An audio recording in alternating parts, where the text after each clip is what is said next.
Part 3. The night our hearts became one. After that night on the pier, the world rearranged itself in the most subtle, irresistible ways. Small things shifted. The way my mornings tasted. Coffee with extra patience. The way the bookstore lights seemed warmer when I opened the door. The little pocket of air around me that thrummed with expectation.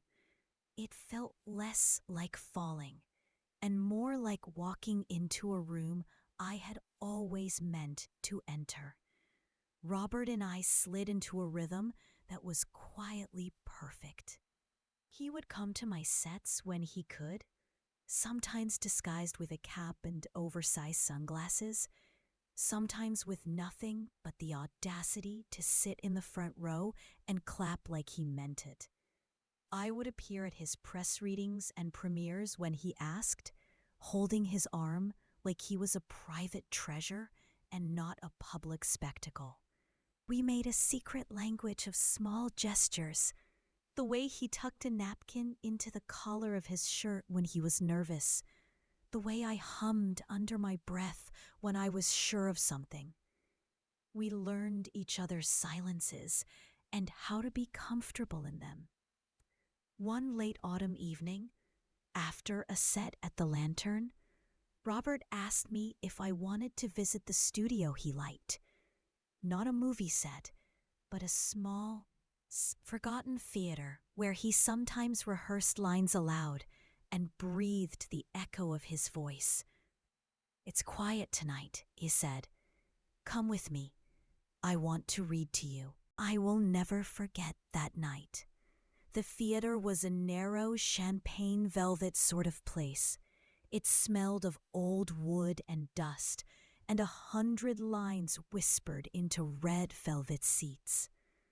He had a way of moving through it that suggested he had known the echo for years, though perhaps he had only discovered it recently. He led me to the center of the stage and turned to face the empty seats, then looked over his shoulder at me with the gentleness of a man offering a gift. "I thought," he said, "that tonight I'd read you something. Not because I'm romantic, though I suppose I am, but because the words sounded like you when I first found them." He opened a worn book he kept in his coat and read with a voice that made each sentence bloom. When he read about longing, my ribs ached. When he read about the taste of a first kiss, my hand found his and didn't let go. At one point he paused and looked at me as if the lines on the page were inadequate, then improvised the rest of the paragraph in a way that turned the theater into our small, private world. Between readings, we whispered. He told me about a childhood memory, a lake that smelled of pine and hot metal from fishing poles, a dog named Gus who used to expect the whole world to be thrown into his orbit. I told him, in return, about a night my mother taught me to harmonize with a lullaby, how I used to stand on the kitchen counter just so the traffic noise melted into the melody. It was an evening of slow confessions and quiet promises. At some point, his voice softened, and he said, as if admitting a small truth, "When I'm with you, I remember why I chose to tell stories. You make everything I do feel like it has meaning outside of applause." Those words lodged into me like a seed. I touched his hand and felt it thrum under my palm, alive and patient. "And you," I told him, "make me believe I can be more than the girl in the lantern. You let me imagine stages I would otherwise be too afraid to enter."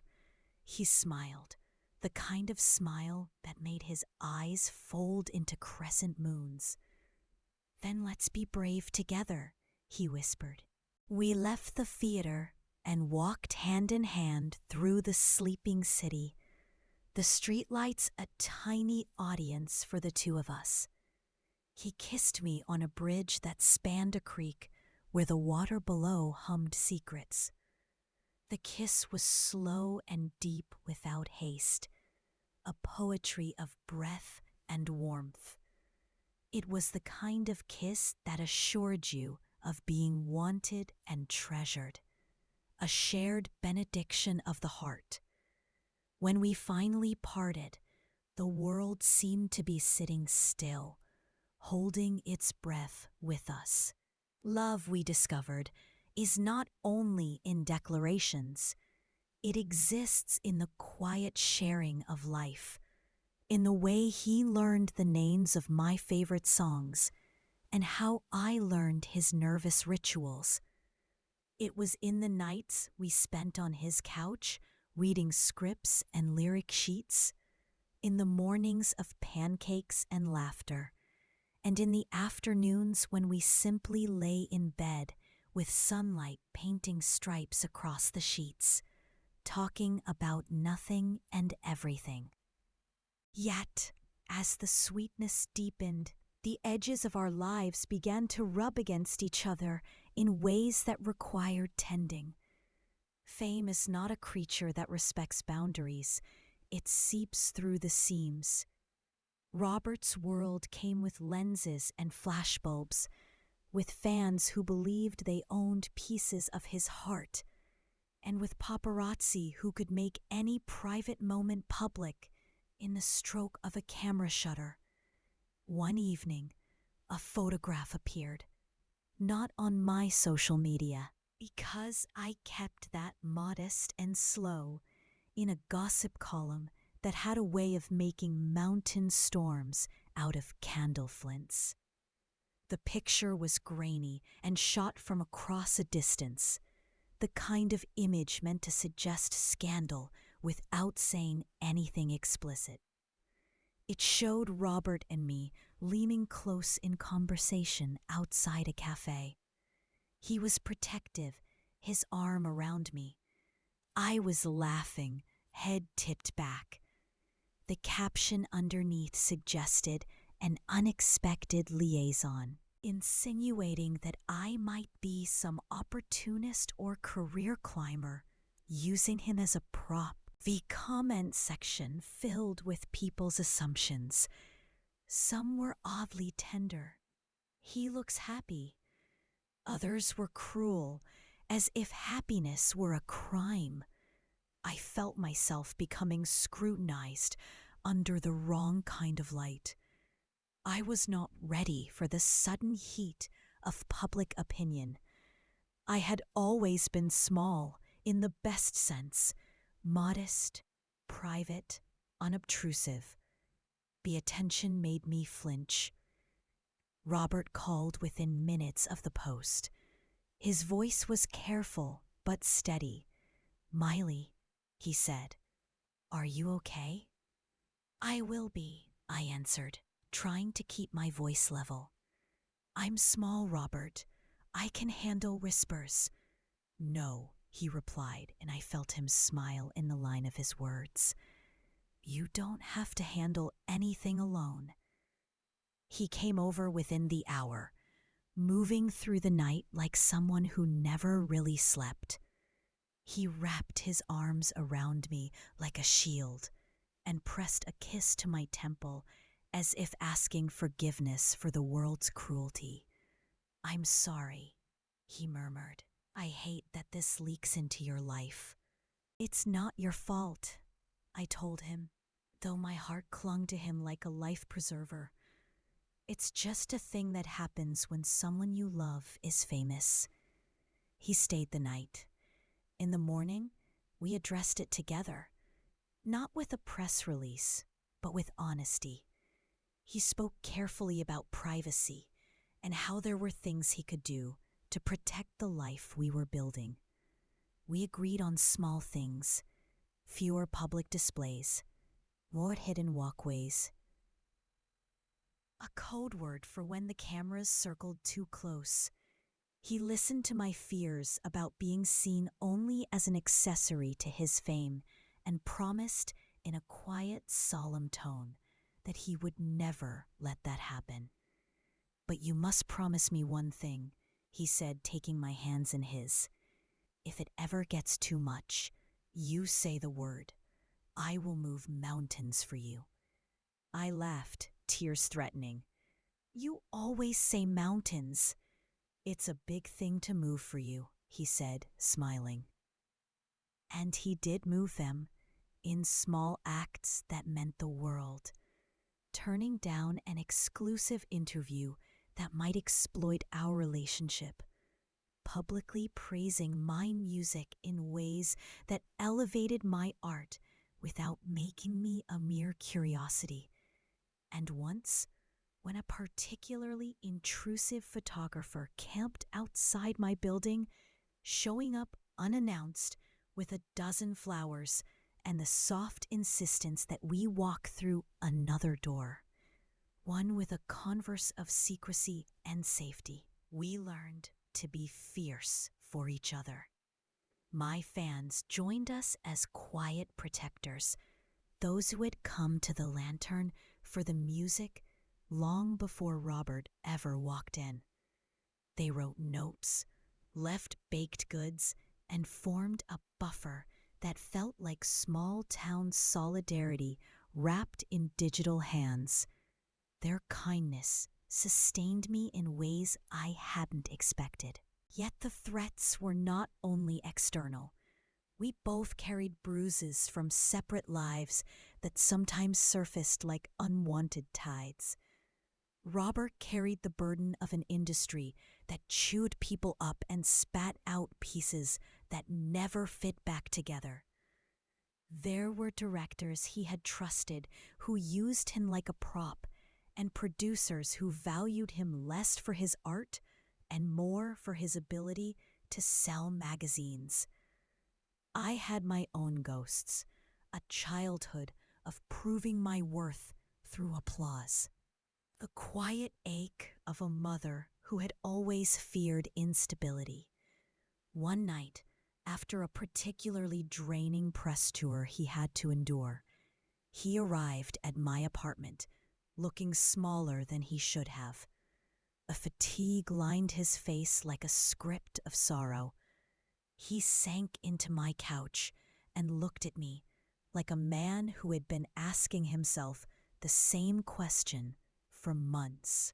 "Do you ever think," he murmured, "that loving someone in this world is selfish? For me to bring you into my life, with all the things that come with it, would you regret choosing me?" The question threw me. It was not rhetorical. It was raw.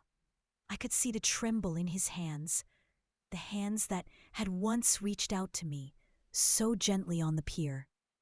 I wanted to steady him, to tell him he was not a hurricane, but a harbor. Instead, I reached for his face and traced the line of his jaw with my thumb. "I don't think it's selfish," I said. "I think it's brave and messy and worth it." He let out a laugh that sounded like a sob and buried his face in my hands. "I'm so tired of being a character in other people's stories," he whispered. "I want to be a person in your story." "You already are," I replied, feeling the words settle into him like sunlight. "You're the person who comes with pancakes at midnight, who reads me terrible morning poetry, who kisses me in the quiet. Everyone else's noise can drown out the truth, but the truth is that you are kind to me. You keep me." He looked up then, tears brimming like unshed rain. "Stay with me," he said simply, "not because it's convenient or glorious, but because in the small moments, you're where I want to be. If you ever want to leave, really leave, I'll understand. But if you stay, I'll make sure our life is yours as much as it is mine."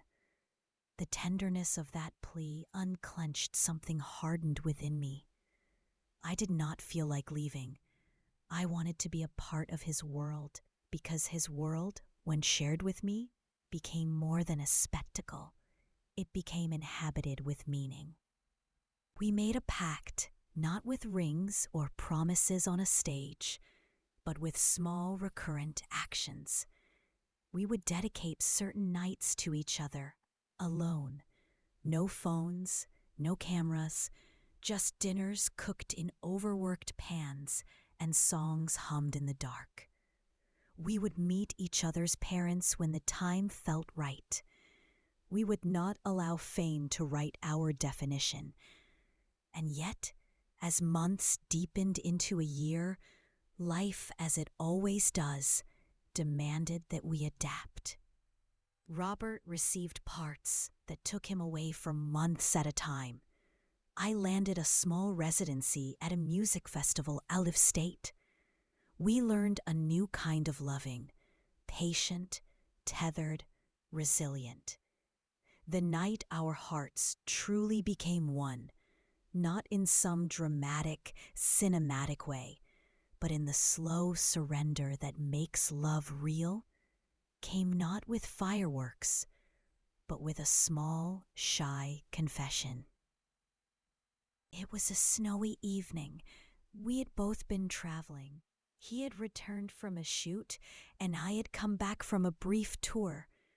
I opened the door to my apartment to find him waiting on the small stoop, snowflakes feathering his hair like delicate confetti. He looked exhausted, but his face softened the second he saw me. He stepped forward and gathered me into his arms without a word. The world narrowed to the two of us. He held me as if he feared the weight of something and needed to make sure it was light. We walked inside, shaking snow from our coats, and he wrapped both of my hands in his, palms rough with the work of life.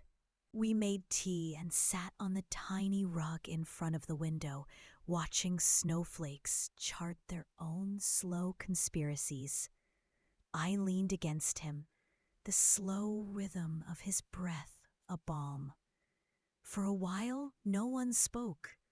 Then he turned to me and said, in a voice that trembled just enough to be honest, "I love you." The 4 words arrived with the simplicity of a bell, not rhetorical flourish, not cinematic hyperbole, just the unadorned truth he had been carrying for months. Time stilled. I felt the words reverberate through me like a chord struck in the heart. I had known, of course. Love had been growing between us like ivy, slow, relentless, beautiful.